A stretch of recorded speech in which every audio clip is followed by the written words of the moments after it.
बंगाल पहुंचते ही पीएम मोदी ने कर दिया खेला।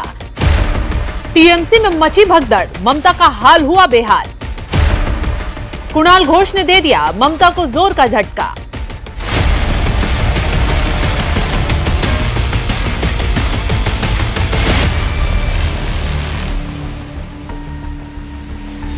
नमस्कार, आप देख रहे हैं एनएमएफ न्यूज। एक तरफ शाहजहां शेख की गिरफ्तारी पर ममता बनर्जी सिर से लेकर पैर तक घिर गई हैं, तो दूसरी तरफ पीएम मोदी ने बंगाल पहुंचते ही बड़ा खेल शुरू कर दिया है। टीएमसी में इस्तीफों की शुरुआत होने लगी है। मातम में बैठी ममता बनर्जी को तब बड़ा झटका लगा जब टीएमसी नेता कुणाल घोष ने पार्टी प्रवक्ता और प्रदेश महासचिव पद से इस्तीफा दे दिया है।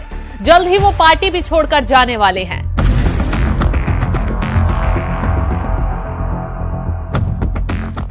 ये खबर फैलते ही बंगाल टीएमसी में मानो हंगामा खड़ा हो गया। कुणाल घोष ने न सिर्फ सोशल मीडिया प्लेटफॉर्म एक्स से अपना बायो बदल लिया है, बल्कि पार्टी का नाम हटाकर खुद को सिर्फ पत्रकार और सामाजिक कार्यकर्ता बताया है। कुणाल घोष ने एक्स पर लिखा, मैं टीएमसी का प्रदेश महासचिव और प्रवक्ता नहीं रहना चाहता। मैं सिस्टम में मिसफिट हूं। मैं पार्टी कार्यकर्ता बनकर रहना पसंद करूंगा। कृपया दल बदल की अफवाहों पर ध्यान दें। तो जल्द ही वो पार्टी भी छोड़कर जाने वाले हैं। ये खबर फैलते ही बंगाल टीएमसी में हंगामा खड़ा हो गया है। तो कुणाल घोष ने इशारा दे दिया है कि वो टीएमसी छोड़कर जल्द किसी दूसरे दल में जाने वाले हैं और आशंका है कि कुणाल घोष जल्द बीजेपी में शामिल हो सकते हैं। कहा जा रहा है कि कुणाल घोष टीएमसी नेताओं की तानाशाही और संदेश खाली के मुद्दे से परेशान थे। हाल ही में उन्होंने पार्टी के अंदर चल रही तानाशाही को लेकर भी तंज कसा था। एक पोस्ट में कुणाल घोष ने लिखा था, कुछ नेता अक्षम, स्वार्थी और गुटबाजी करने वाले हैं। वे पूरे साल कामचोरी करते हैं और चुनाव करीब आने पर दीदी यानी ममता बनर्जी, अभिषेक बनर्जी और टीएमसी के नाम पर जीत हासिल करते हैं। ऐसा बार बार नहीं होता। जीत पार्टी कार्यकर्ताओं के उत्साह पर निर्भर करती है, व्यक्तिगत लाभ हानि पर नहीं। हालातों से लग रहा है कि लोकसभा चुनाव से पहले टीएमसी में भगदड़ मचने वाली है और जिस तरीके से संदेश खाली के शाहजहां शेख की वजह से पार्टी घिरी हुई है। बेशक ममता ने शाहजहां शेख को निकाल फेंका, लेकिन ये शाहजहां शेख लोकसभा चुनाव में ममता के लिए काल बनेगा। ये बात तय है, क्योंकि पीएम मोदी ने बंगाल पहुंचते ही सबसे पहले इस मुद्दे पर ममता बनर्जी की लंका लगा दी। क्या कुछ कहा, सुनिए। साथियों, देश की इन उपलब्धियों के बीच बंगाल की स्थिति भी आज पूरा देश देख रहा है। मां, माटी, मानुष, ये इसके ढोल पिटने वाली टीएमसी ने संदेश खाली की बहनों के साथ जो किया है, वो देखकर पूरा देश दुखी है, आक्रोशित है। और मैं कह सकता हूं कि राजा राम मोहन राय की आत्मा आज जहां भी होगी,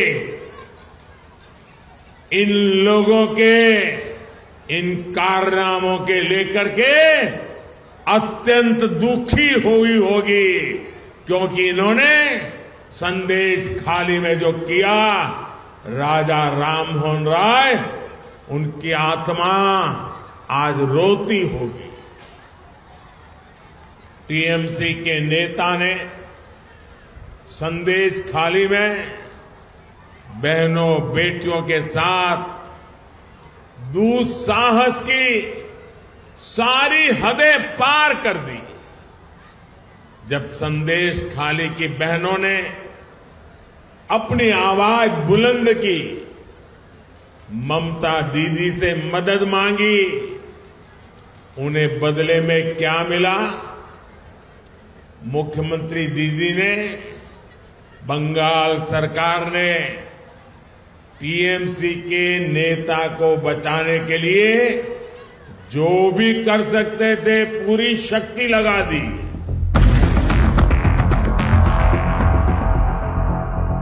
तो अब बीजेपी ने ममता के नेताओं की तानाशाही के खिलाफ मोर्चा खोल दिया है। इसी का नतीजा है कि टीएमसी नेता डूबती नैया को छोड़ नया रास्ता तलाश रहे हैं। कुणाल घोष ने इसकी शुरुआत भी कर दी है। चलिए बताते हैं कौन है कुणाल घोष।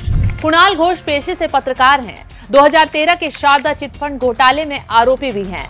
ईडी ने इस मामले में घोष की करोड़ों की संपत्ति भी कुर्क की थी। घोष को पार्टी विरोधी गतिविधियों के लिए 2013 में भी टीएमसी से निलंबित किया गया था। बाद में उन्हें पार्टी प्रवक्ता के पद पर बहाल कर दिया गया। घोष पूर्व में टीएमसी के राज्यसभा सांसद भी रह चुके हैं। अभी पार्टी प्रवक्ता और प्रदेश महासचिव थे, लेकिन अब इस्तीफा दे दिया है। कुणाल घोष के लगातार टीएमसी को लेकर खुलासा करने से ममता बनर्जी बौखला गई हैं, क्योंकि एक तरफ सिर पर लोकसभा चुनाव है तो दूसरी तरफ संदेशखाली मुद्दे ने उन्हें फंसा दिया है। कहा जा रहा है कि अभी तो कुणाल घोष का इस्तीफा देना शुरुआत है, आगे आगे ममता बनर्जी को और बड़े झटके लगने वाले हैं।